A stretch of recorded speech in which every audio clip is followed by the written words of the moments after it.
देखे, आखन देखी। तो वाल्मीकि जी बोले ठीक है हनुमान जी मैं लिखूंगा, लेकिन मेरी एक शर्त है, मैं जो बोलूंगा आप करेंगे? हनुमान जी बोले सब करेंगे। वाल्मीकि जी भूमिका लिखे और उसके बाद बोले सारे पत्थरों को ले जाकर समुद्र में डाल दीजिए।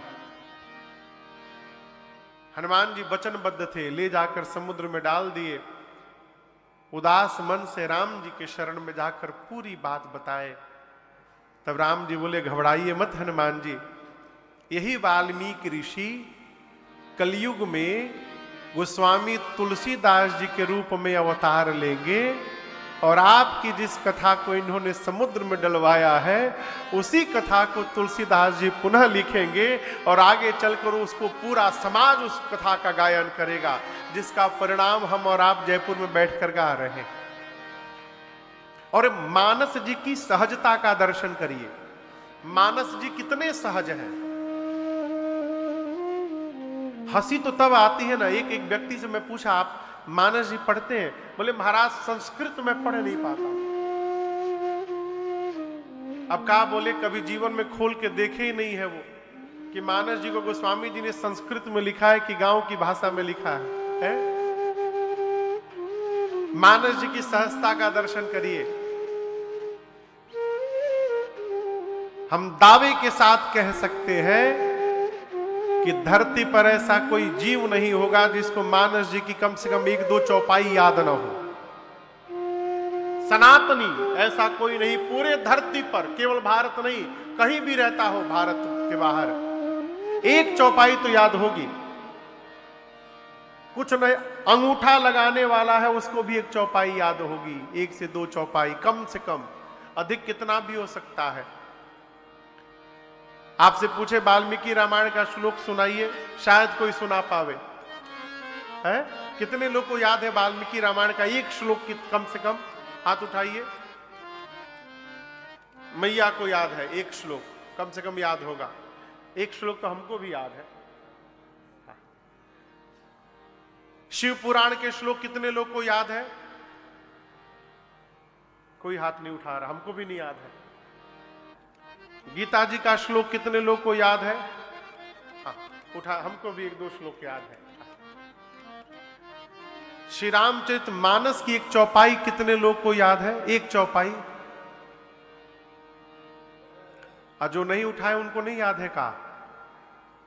उनको भी याद है क्या महाराज? ए जी मंगल भावनाया मंगल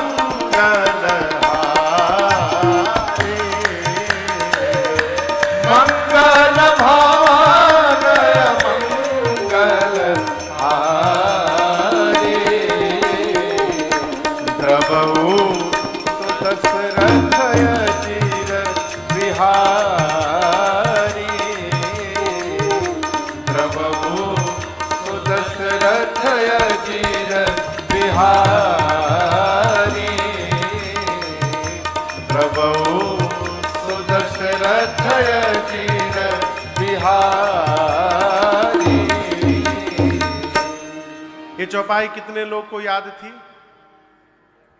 पहले आपका हाथ क्यों नहीं उठाए? नहीं आपसे पूछ रहा हूं, आप पहले हाथ क्यों नहीं उठाए थे? आपसे हाँ हाँ, पहले हाथ क्यों नहीं उठाए थे? महाराज पता ही नहीं था कि श्री रामचरितमानस की चौपाई है। अच्छा आप बताओ, दोहा कितने लोग को याद है? दोहा, एक दोहा कम से कम। आपको नहीं याद है दोहा? छोट छोट लड़कों को याद है, वो जो छोटा बच्चा है ना उसको भी याद होगा एक दोहा। क्या महाराज?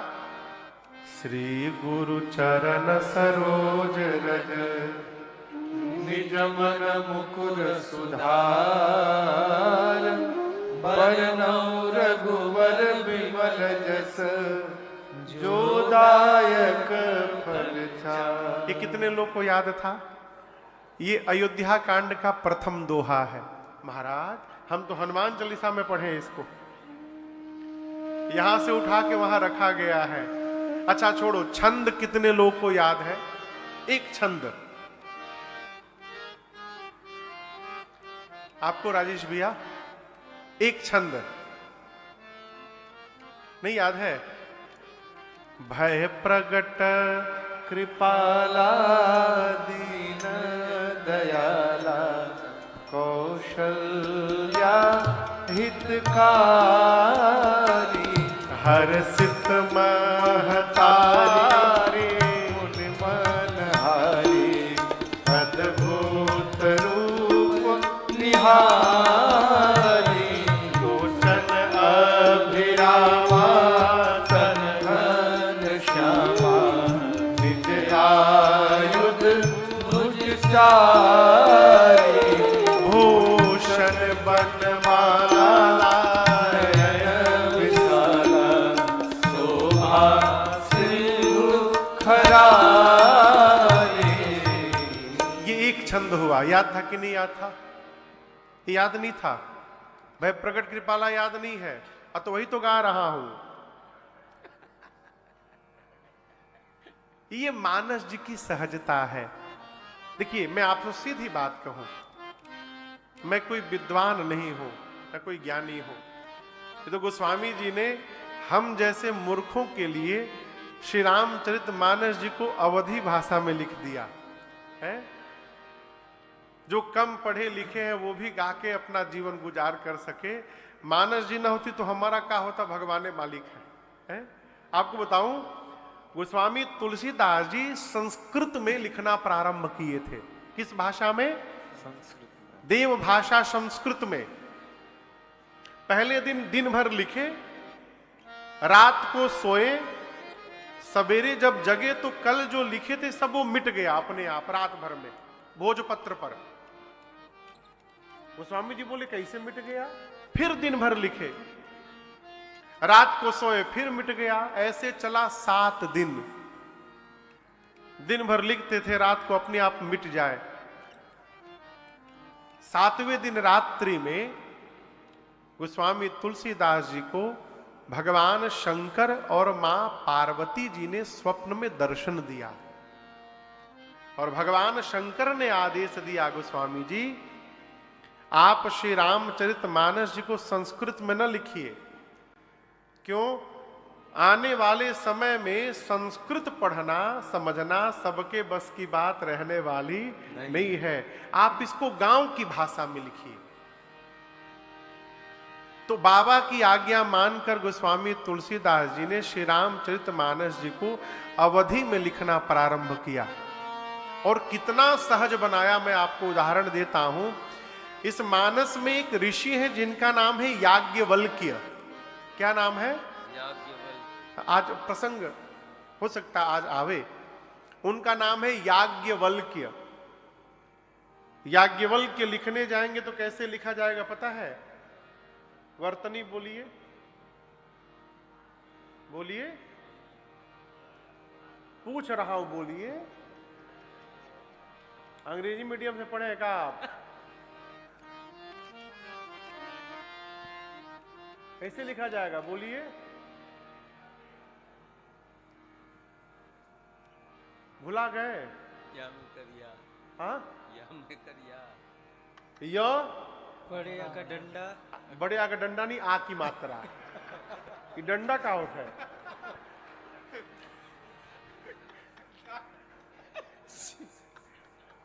ए प्रभु, अब कहो बगुली।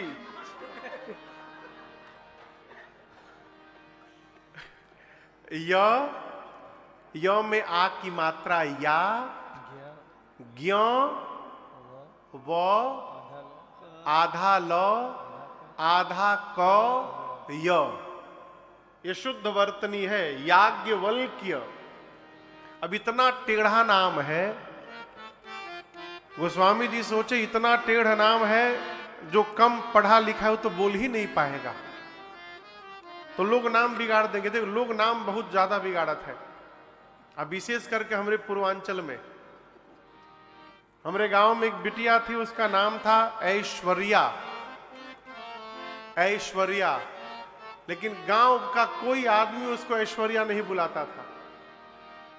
पूरा गांव ऐश्वर्या ऐश्वर्या।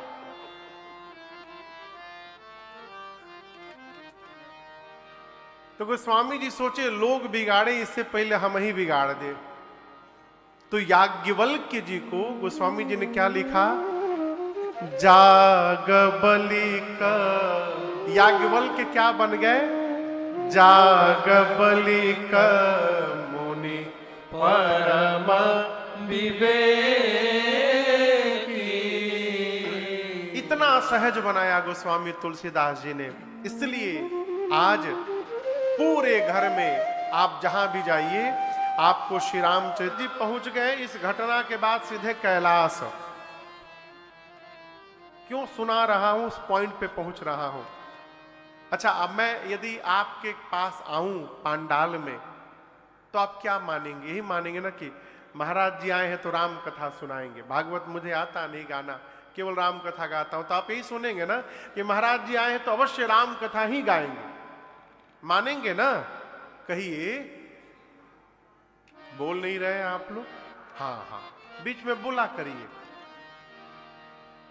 उसी प्रकार नारद जी आए तो भगवान शंकर क्या समझे कि नारद जी आए हैं तो भगवान की कथा सुनाएंगे।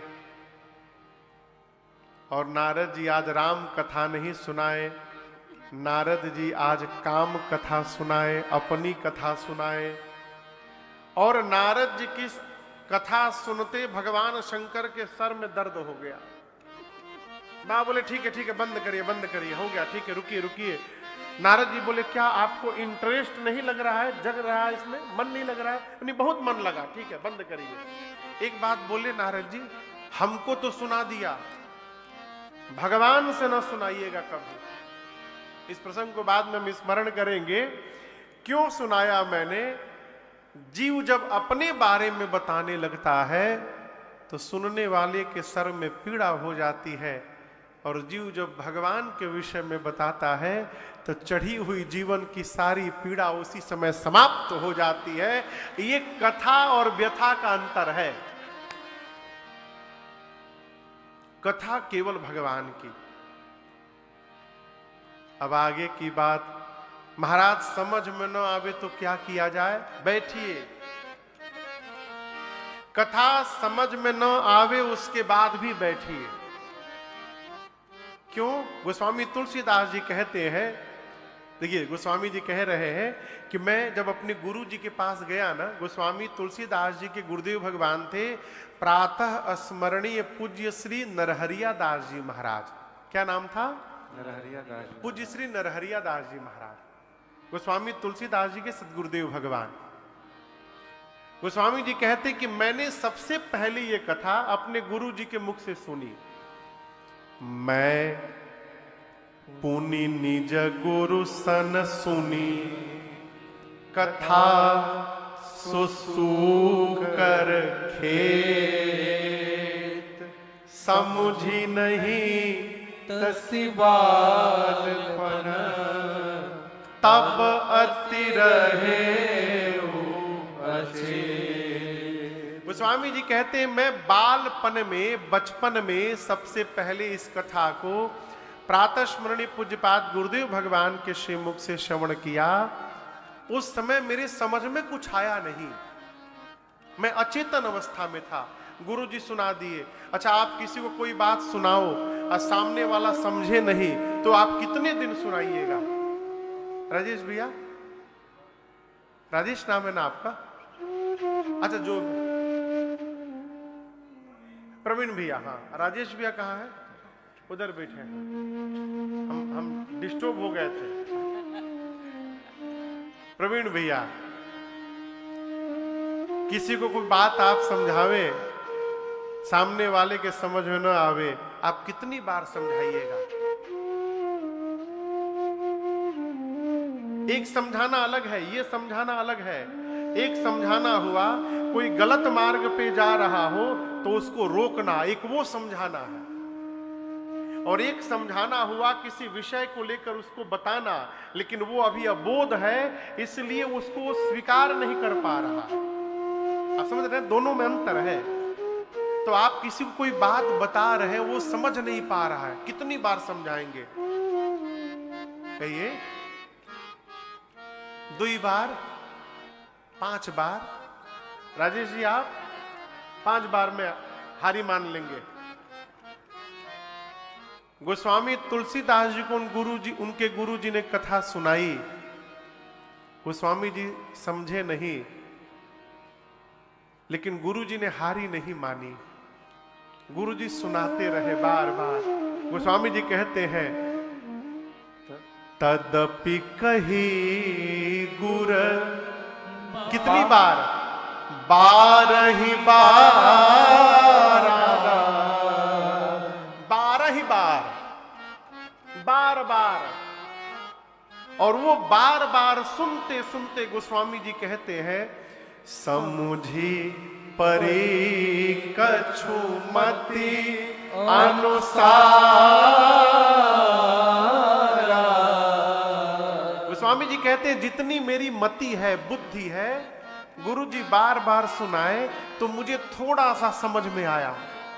कितना समझ में आया? थोड़ा सा। और आगे कहते हैं, जो थोड़ा सा मैंने समझा है उसी को यहां लिखने जा रहा हूं।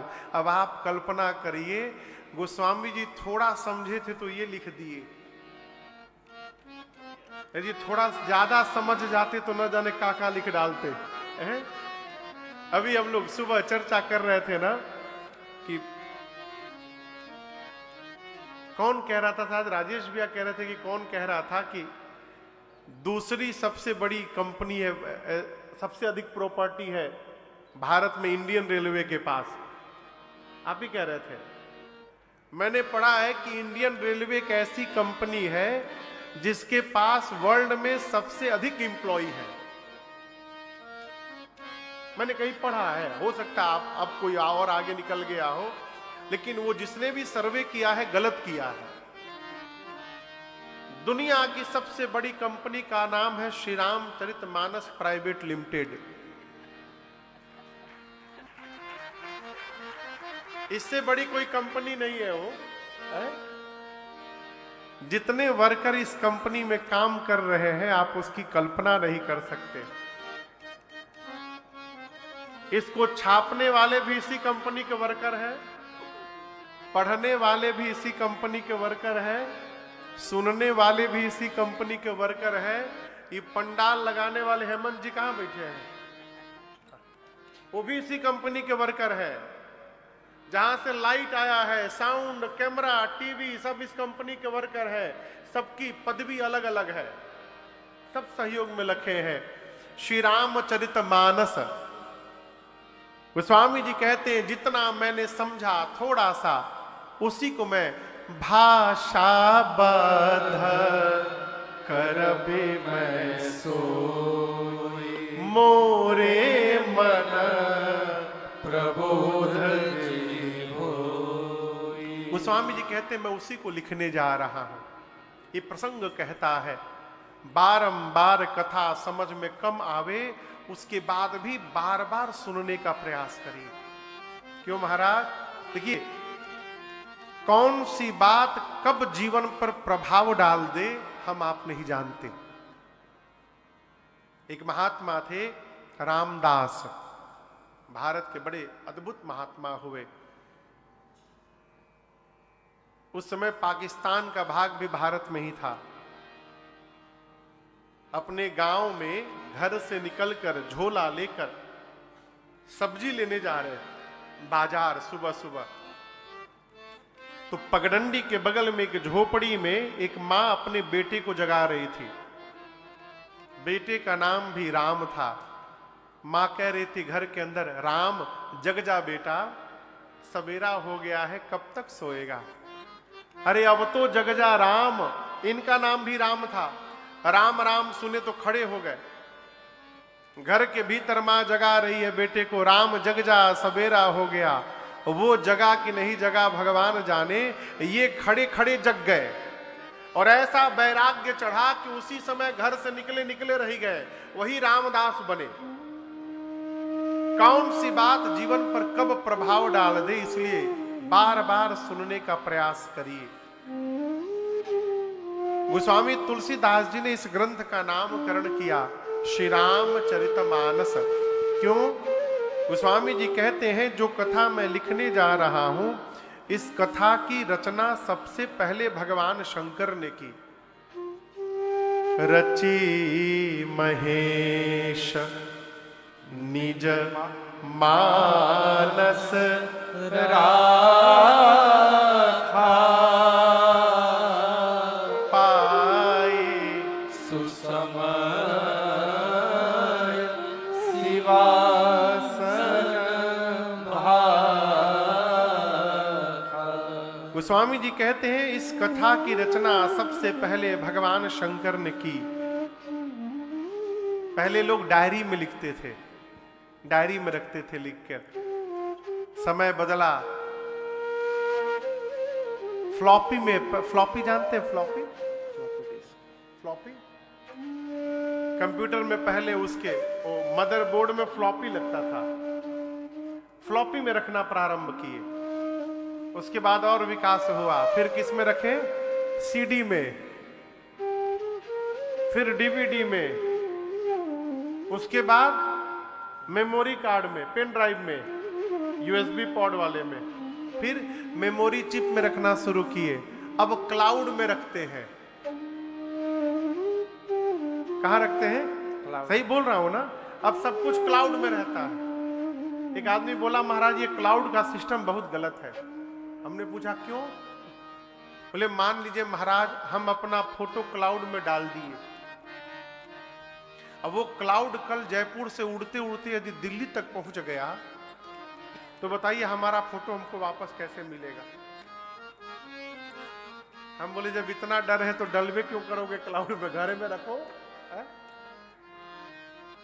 लेकिन गोस्वामी जी न फ्लॉपी में डाले, न डीवीडी में डाले, न मेमोरी कार्ड में डाले, न क्लाउड में डाले। कहां डाले? अपने मानस मन में डाले। रची महेश निज मानस राखा। अपने मन में रखा गोस्वामी जी ने इसको लिख करके। मन से बाहर कब निकाला? पाई सुसमय, सुंदर समय पाकर शिवासन भाखा। मां पार्वती के सामने बाबा ने प्रकट किया। किसके सामने प्रकट किया? पार्वती मैया के सामने। गोस्वामी जी कह रहे हैं मैं उसी कथा को लिखने जा रहा हूं जो राम जी का चरित्र भगवान शंकर के मानस से निकला है। ये कथा, ये राम जी का चरित्र शिव जी के मानस से प्रकट हुआ। इसलिए गोस्वामी जी ने इस ग्रंथ का नाम श्री रामचरितमानस रखा। समझ में बात आ रही है? इसका एक और कारण है। जब आप श्री रामचरितमानस को ऊपर से नीचे लिखेंगे ना तो सबसे ऊपर क्या रहेगा? श्री, उसके बाद रामचरित, और उसके सबसे नीचे क्या रहेगा? मानस। मानस यानी मन। गोस्वामी जी कहना चाहते हैं जो भी इस ग्रंथ को पढ़कर समझेगा उसके मानस यानी मन पर एक दिन पूरा का पूरा श्री राम चरित्र आकर के बैठ जाएगा। ये इस ग्रंथ की सार्थकता है। मानस जी में 7 कांड गोस्वामी जी ने लिखे। 7 कांड के नाम याद है आपको? एक श्रोता ने 1.5-2 साल पहले मैसेज भेजा कि महाराज गोस्वामी जी ने कांड क्यों लिख दिया? कांड तो बड़ा खराब माना जाता है। कोई कुछ गलत काम करके आता तो कहते हैं अरे कौन सा कांड करके आए हो यहां पर? कांड मतलब होता है भाग, खंड, उसका नाम है कांड। सबसे पहला कांड है बाल कांड, जिसमें भगवान की बाल लीला। सबसे पहले मानस सर, एक कथा की रचना कैसे बनी। फिर उसके बाद भगवान शिव और पार्वती के विवाह की कथा है। विवाह के बाद पार्वती जी और शंकर जी के बीच में वार्ता प्रारंभ हुई है। मां ने राम कथा रामचरित्र पूछा, बाबा ने राम जी के कारण सुनाए जन्म के। राम जी का जन्म, बाल लीला, धनुष यज्ञ और सीताराम विवाह, ये बाल कांड में है। दूसरा कांड का नाम है श्री अयोध्या कांड। भगवान की राजा बनाने की प्रक्रिया प्रारंभ हुई। मां कैकेयी ने वरदान मांग लिए, राम जी बन गए। राम जी के बन जाने के बाद महाराज का महाप्रयाण, भरत जी अयोध्या आए, राम जी को मनाने चित्रकूट गए हैं। राम जी ने पादुका देकर भरत जी को विदा किया, भरत जी अयोध्या लौट कर आए। ये पूरी कथा अयोध्या कांड, दूसरा कांड। तीसरे कांड का नाम क्या है? अरण्य कांड। अरण्य का अर्थ है वन। वन में भगवान ने कौन सी लीला की? तो अरण्य कांड के प्रारंभ में जयंत का प्रसंग है। उसके बाद भगवान आगे बढ़े चित्रकूट से। अगस्त्य मुनि ने कहा, राम जी आप जाकर पंचवटी